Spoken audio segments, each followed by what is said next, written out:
I knew something had shifted the moment my daughter-in-law slid that small china plate across the table toward me. It was Thanksgiving at my son's house in Plano, Texas, and the centerpiece was a glistening honey-glazed turkey that Brittany had been posting about on Instagram for 3 straight weeks. Everyone else at the dining room table had a full plate, heaped with turkey breast, cornbread dressing, green bean casserole, and those yeast rolls from the bakery on Preston Road that cost $6 apiece. My plate had a thin slice of dark meat, a spoonful of mashed potatoes with the skin still on, and 2 green beans. Brittany smiled at me the way people smile at a stranger holding up the line at the grocery store. "Grandma Eleanor, I figured you'd want something light. You're always saying you need to watch your cholesterol." I hadn't said that. I'd never said that. My cholesterol was the one thing my doctor praised me for at every checkup, and I'd told Brittany as much last Easter when she served me a plate of plain lettuce while everyone else had ham. I looked across the table at my son Daniel. He was 51 years old, with my late husband's square jaw and my own hazel eyes, and he was cutting into a slab of turkey the size of a paperback book. He didn't look up, not once.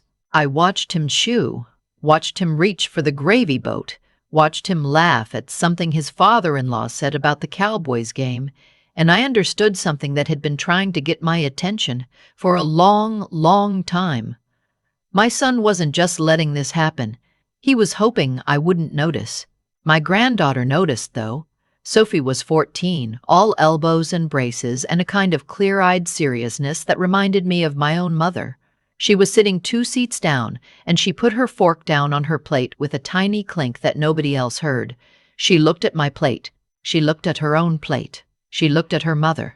And then she looked at me, and her eyes got very shiny, and she didn't say anything, but I saw her jaw set in a way I recognized because it was the same way my jaw used to set when my mother-in-law used to tell me I was wearing too much lipstick for church. "Eleanor, sweetie, would you like me to carve you a bigger piece?" My brother-in-law, Walter, half stood up. He meant well. Walter always meant well. But Brittany cut him off with a laugh as bright and brittle as breaking glass. "Uncle Walt, don't fuss. Eleanor and I already talked about portions. Didn't we, Eleanor?" I smiled. I have been smiling at women like Brittany for 67 years. I smiled the way my mother taught me to smile when a man at the 5 and dime told me girls shouldn't have opinions about math. I smiled the way I smiled at the bank officer in 1974 who wouldn't let me open a checking account without my husband's signature. I smiled, and I said, "Oh, that's right. Thank you, Brittany." And I picked up my fork, and I ate those 2 green beans and that spoonful of potatoes, and I drank my water, and I did not eat the dark meat because I could see it had been on the plate long enough to have a skin of cold grease on it. Later, when Brittany brought out the pumpkin pie, she slid a bowl of cottage cheese in front of me. Cottage cheese on Thanksgiving, with a single strawberry on top like it was a punishment, and a decoration at the same time. Sophie got up from the table. She said she had to use the bathroom. I watched her walk past me, and I saw her squeeze her eyes shut, and I knew she was trying not to cry. I stayed another hour. I helped clear dishes. I washed the crystal wine glasses by hand because Brittany said the dishwasher was too rough on them. I did not say a word about the plate. When it was time to go, Daniel walked me to my car, and he kissed the top of my head the way he used to when he was 10 and he'd done something wrong and didn't want to talk about it. "Drive safe, Mom. Love you." "Love you too, son." I drove the 42 minutes back to my house in Highland Park with the radio off. My Charles had been gone for 6 years now. He built this house for us in 1987 with money he earned from the insurance agency he started, with a $5,000 loan from my father. The house was 4 bedrooms. The yard had a live oak in it that was older than Texas statehood. My Charles used to sit on the back porch with a glass of iced tea and tell me that the oak had seen everything and it was still standing, and that was the secret to a good life. Stand. Just stand. When I got home, I didn't turn on the lights. I walked through the dark kitchen, and I put the kettle on, and I stood at the sink, and I let myself, finally, finally feel it. I was 68 years old. I had been a widow for 6 years. I had one son. I had raised him to be gentle, to be fair, to stand up for people who couldn't stand up for themselves. And tonight, he had watched a grown woman serve his mother 2 green beans and a dish of cottage cheese, and he had chewed his turkey, and he had looked away. The kettle whistled. I made a cup of chamomile. I sat at the kitchen table, the same oak table where I had helped Daniel with his fractions and his college applications and the eulogy for his father, and I opened the kitchen drawer and I took out a yellow legal pad and a pen, and I started to make a list. I started with the credit card. 3 years ago, when Daniel and Brittany were buying their house in Plano, they asked if I could co-sign. Their credit had taken a hit because Brittany had financed a BMW in her own name and missed some payments, and the mortgage lender wanted a co-signer for the jumbo loan. I had said yes. Of course I had said yes. He was my only child. I had also, at Daniel's request, added Brittany as an authorized user on my American Express, because they needed to book airline tickets for a wedding in Cabo and Brittany's own card was over the limit. That was 2 years ago. I had never taken her off. She had never mentioned it. But every month I got the statement, and every month there was a charge at Neiman Marcus, at the Four Seasons Spa, at a boutique in Highland Park Village that sold $300 candles. I had been paying the minimum balance and not looking too closely because I didn't want to know.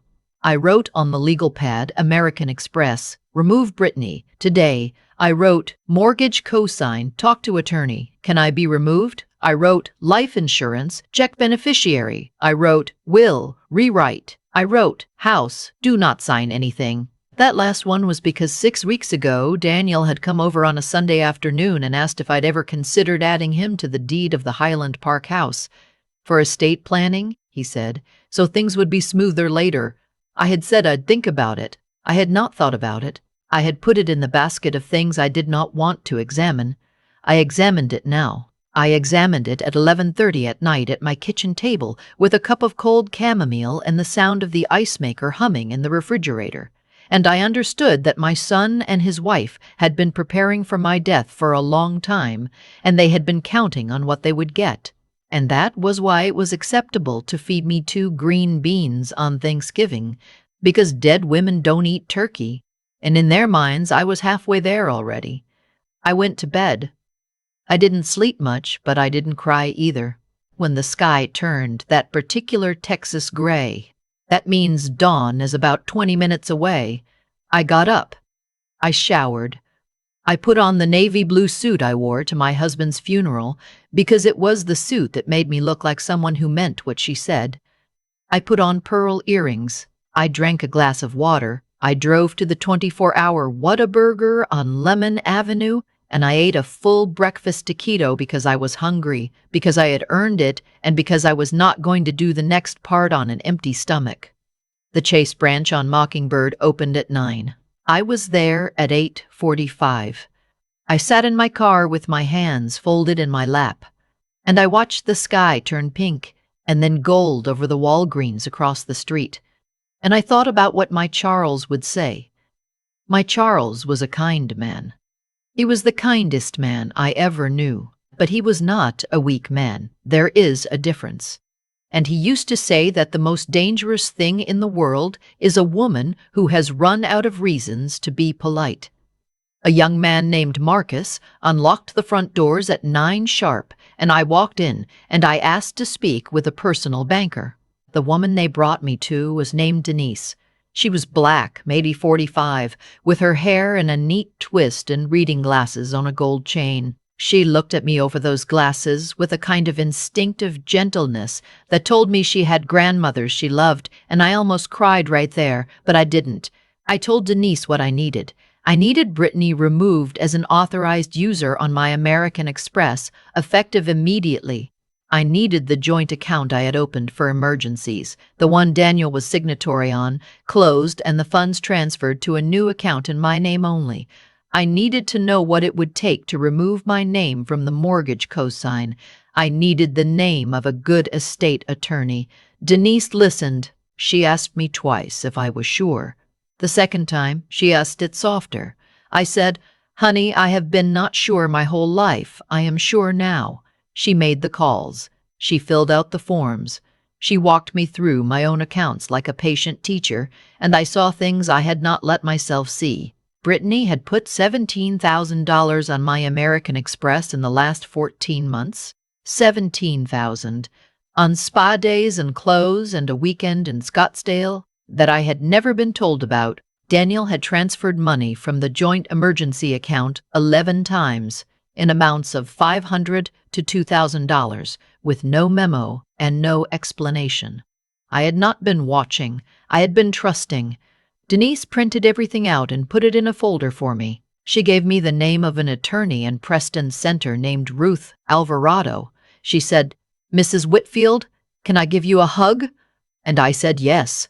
And she walked around the desk, and she hugged me, and she smelled like Jergens lotion and coffee. And I thought, this is the kindness of strangers, and it is keeping me upright today. I called Ruth Alvarado's office from the parking lot. Her assistant said she could fit me in at 11. I drove there. I sat in the waiting room with my folder in my lap. A woman came in with a little boy who was carrying a stuffed dinosaur, and she was crying quietly, and I thought, we are all sitting in waiting rooms somewhere today, all of us, waiting to undo something that should never have been done. Ruth Alvarado was in her 50s, wearing a cream-colored blazer and sensible shoes. She shook my hand firmly. I told her the whole story, starting with the cottage cheese. She did not laugh. She did not make a face. She took notes in a leather portfolio, and when I was done, she said, "Mrs. Whitfield, I have some questions, and then I have some news." The questions were about the cosign on the mortgage, about the deed to my house, about my will.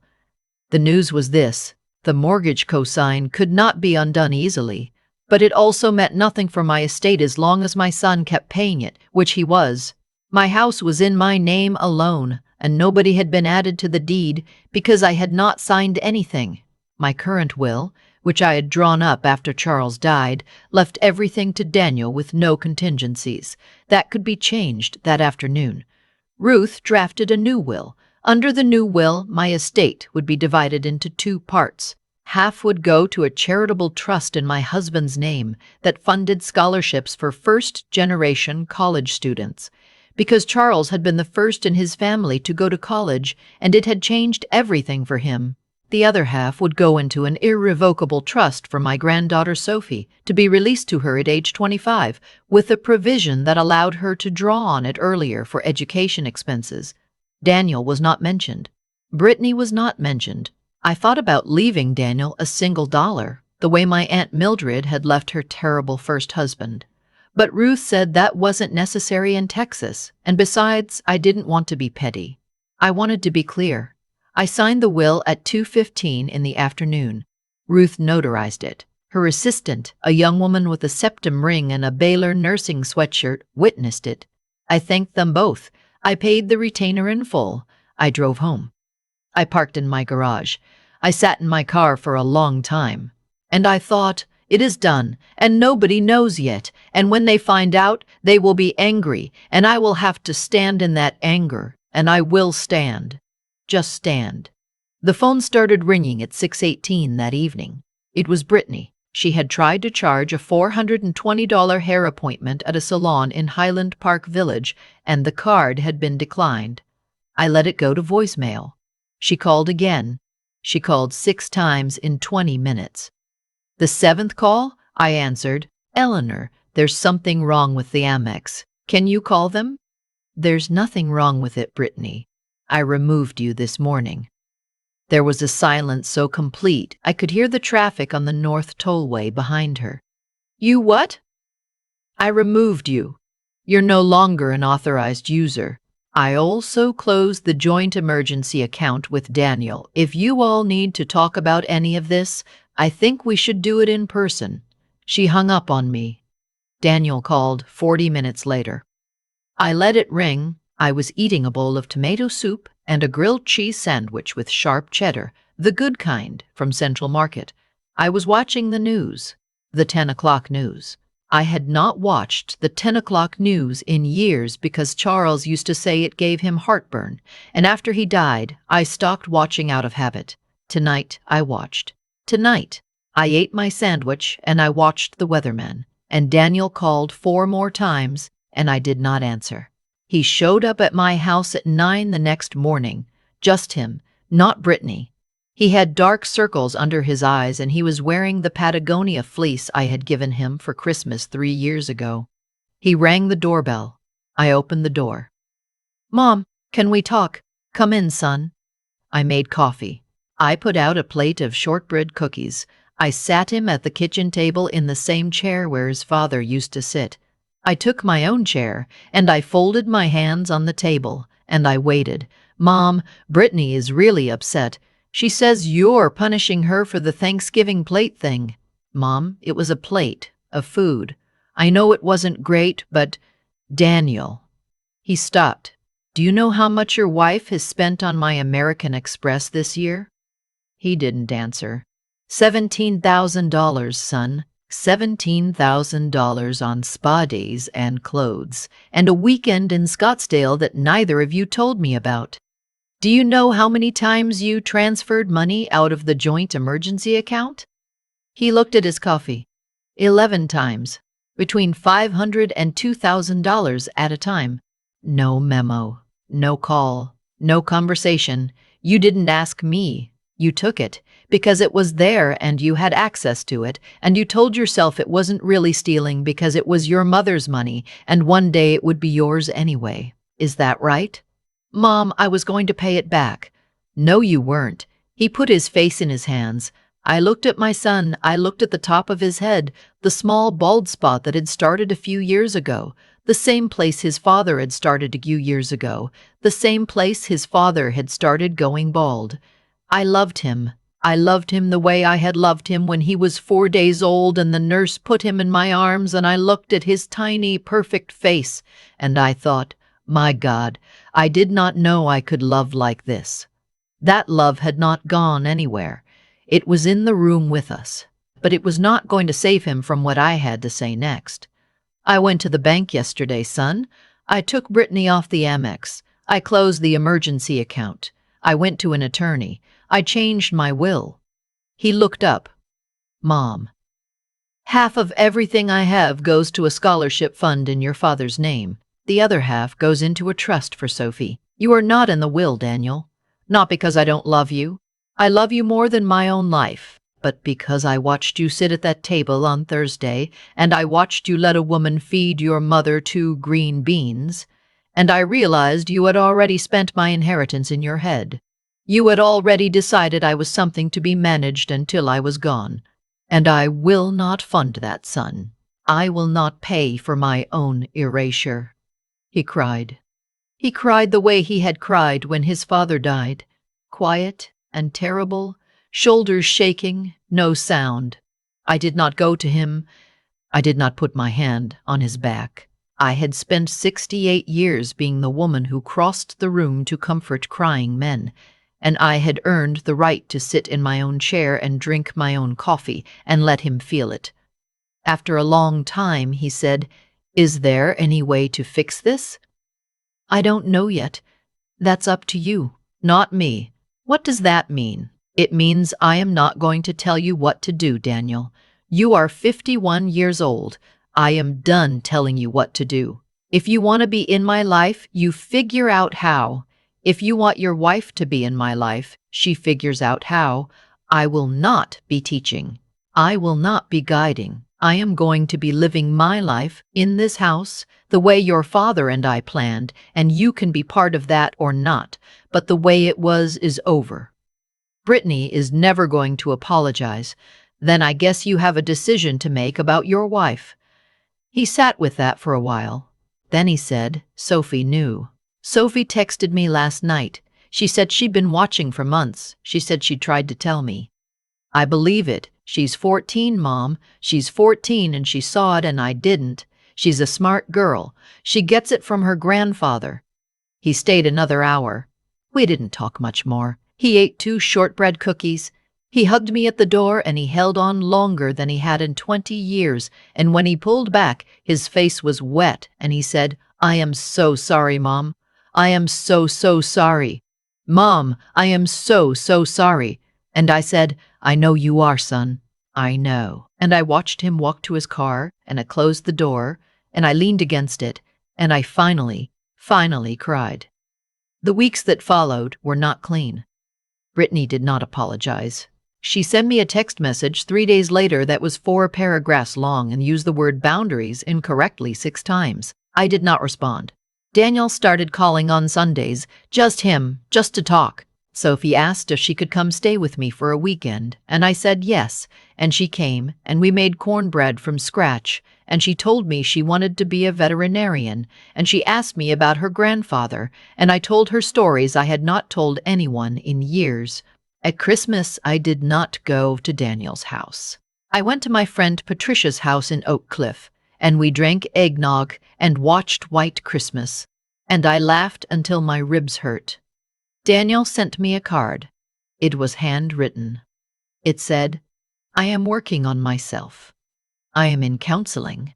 I don't know yet what happens with Brittany. I love you. I am sorry." That's all.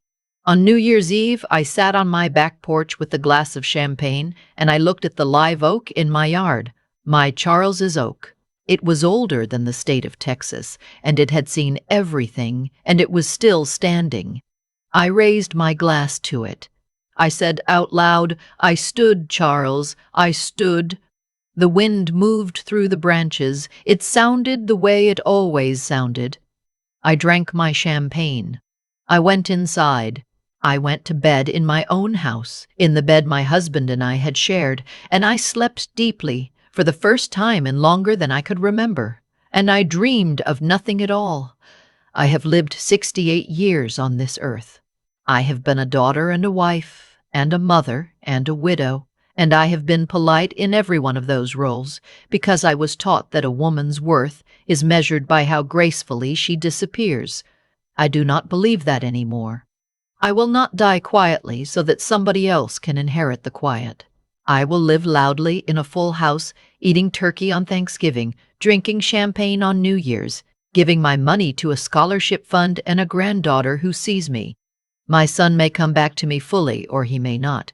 That is his work. My work is done. My work is this: to stand in my own house, in my own name, in my own life, for however many years I have left. And if that is the only inheritance I leave behind, then let it be the one that matters. Because dignity, in the end, is not something anyone can give you, and it is not something anyone can take away. It is the thing you decide to keep on a Thursday night at a kitchen table with a cold cup of chamomile and a yellow legal pad and the rest of your life ahead of you. I decided to keep mine. I hope wherever you are tonight that you decide to keep yours too.